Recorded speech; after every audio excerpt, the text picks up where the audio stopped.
Let's now go back to public safety MMC. Mgcini Tshwaku joins us to give us a sense of the operation that's currently underway in the Johannesburg inner city.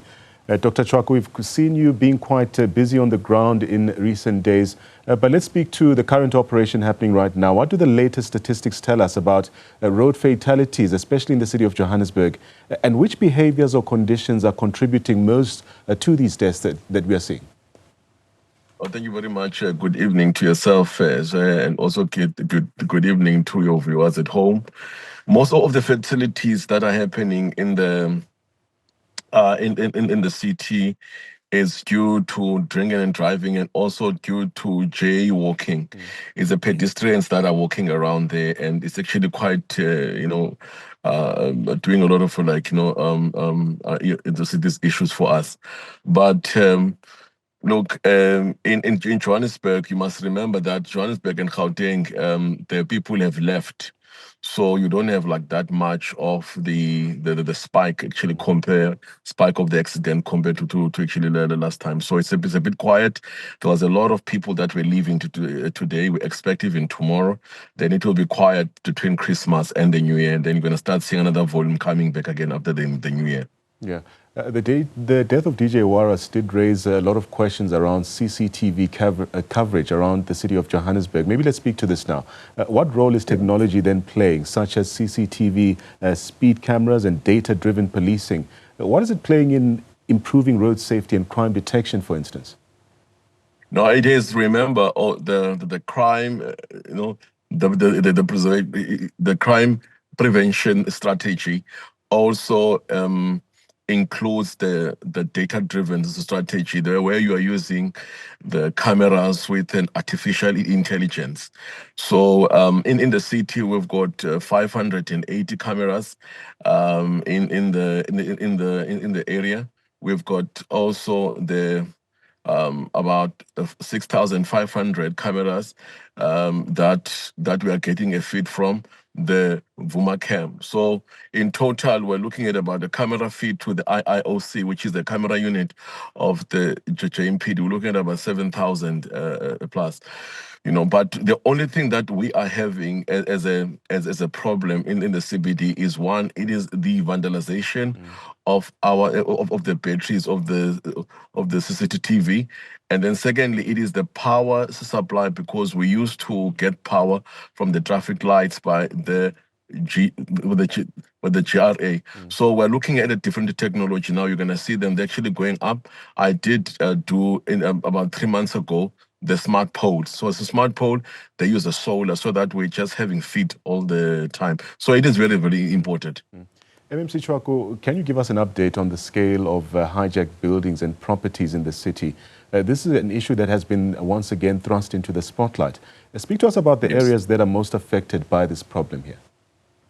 Look, it's actually the areas, not much in Marshall Town anymore, because some of those buildings now, they've been refurbished and been made places for student accommodation.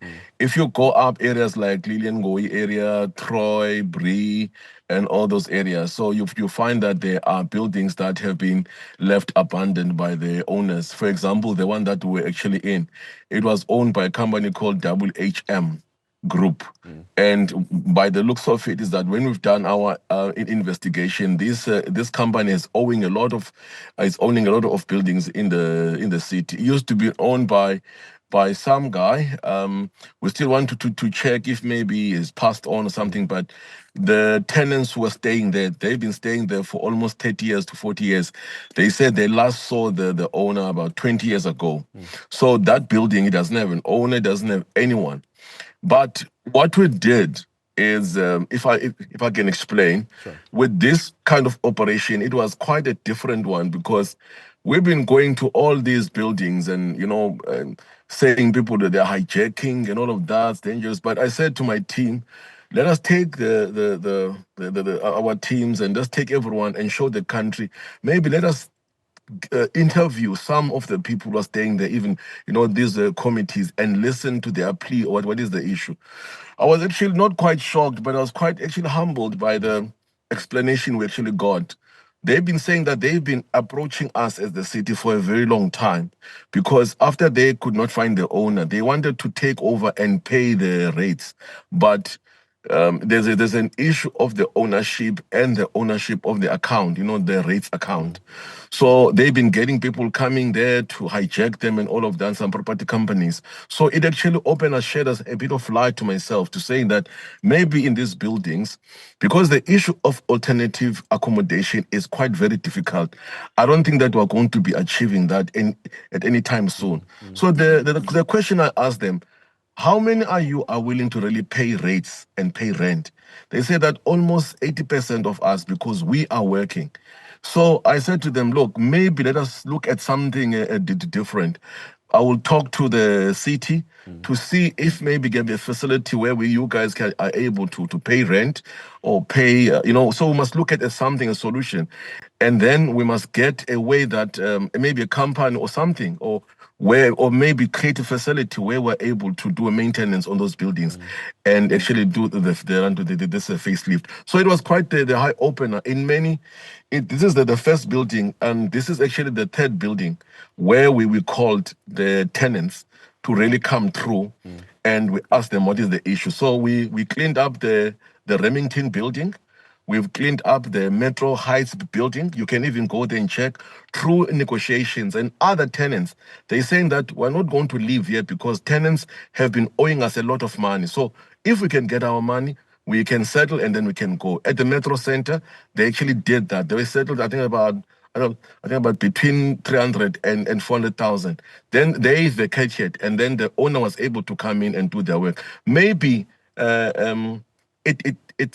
we might have to look at this thing differently, because alternative accommodation is very, very difficult. We've got a backlog in the country, and we're not going to win this war. Yeah. With that said, how does the city then balance strict law enforcement with humanitarian considerations here for especially vulnerable occupants who are found in hijacked or illegally occupied buildings? I think that this new strategy, we'll try it out. I remember if you remember, when I was deployed, I launched a Noma Kanjani Manje in Nhlanhla. And in that process, we've managed to really, the owners of Remington and the owners of the Metro Heights were able to really penetrate their building. And if you can go back there, I said to the team, to the journalists, that I'm going to take them there, maybe meet some of the owners, because we worked on it, and then we called these people. We've called the committee, we've called the tenants there, we spoke to them, and then they were asked very nice, what are the issues? So with this one, I decided, okay, let me just do it very differently. Let me not go there with guns and all of that, with aggressiveness and shake up the area. So we met a couple of tenants. We spoke to them. We're going to send out some of the conversations we had. I think that your team from Newzroom, they did do that. It's quite very interesting what they're actually saying. They cry out that we as a city ourselves, they actually came to our offices. They came and knocked and said that, look, we are working. The problem is that we can't find the owner. We want to pay rent, and they are staying in the dark. They want to pay for electricity and all of that. So I'm going to really entertain that. I said to them that I'll go back on the 7th of January when everyone is back, because they indicated that we as a committee there, we are willing to really pay the rent, even if it's between 2,000, 3,000, because some of them, you can see, they work for security companies. Others are working for, these warehouses. It's something that we can actually do. I said to them that I'm going to talk to my other colleagues, because I'm coming from the engineering, background, to see some of my colleagues in the private sector I used to work with, because I used to work on site as well. If maybe they can come through and really assist these people, just to put that building, just to facelift it, and indeed put a control mechanism, and they agreed on that, and put a CCTV there, and then we have to talk to the city. What then happens that when you have a private building, the owner is nowhere to be found, and then tenants, they want to have this account, they want to pay rent, and they want to pay the rates. But I remember that, if you still remember, we've been saying it, in 2016, 2017, the caucus of the economic freedom fighters, they submitted a motion to expropriate buildings without compensation. That actually can clear up if the city can expropriate that building, so that now it becomes the ownership of the city. Then we're able to open the account, we're able to help the people, we're able to maintain this building. I think that it's time that maybe we should entertain this kind of that motion. We must put it in motion, because I can tell you now, Mabaso can come in here. He's in the humans. He is in the human, settlement. It's difficult to really provide alternative accommodation, and I think that probably it can be almost impossible, because we've moved people from the moth building to flare off. Now there's a new dynamic there, because the people who are staying in that area at flare off, they claim that as a city, we've actually brought them thugs. And then the people who are staying in that place where we were at last today, they are claiming that people who were taken from those from town to flare off. They are crying now, because in town they will get peace jobs, they will get all these things. So they are very hungry. They want to really come back. So I think that maybe let us follow this model. We will try it out, and if it works, maybe as the city and the officials, we must just find a way within the law to saying that instead of really taking these people away, those who are willing to pay. And I think that let us try and do what is called an in situ renovation. In situ renovation, it is done in the engineering world. We have to prop everything up, ensure that the thing doesn't collapse. We must have put, the proper safety, procedures and all of that. I think that is something that is worth trying, instead of really waiting for some vacant land to be available, or vacant building to be available to relocate the people. It's a 4-story building. It's got 150 people, roughly, and about 56 to 60 rooms.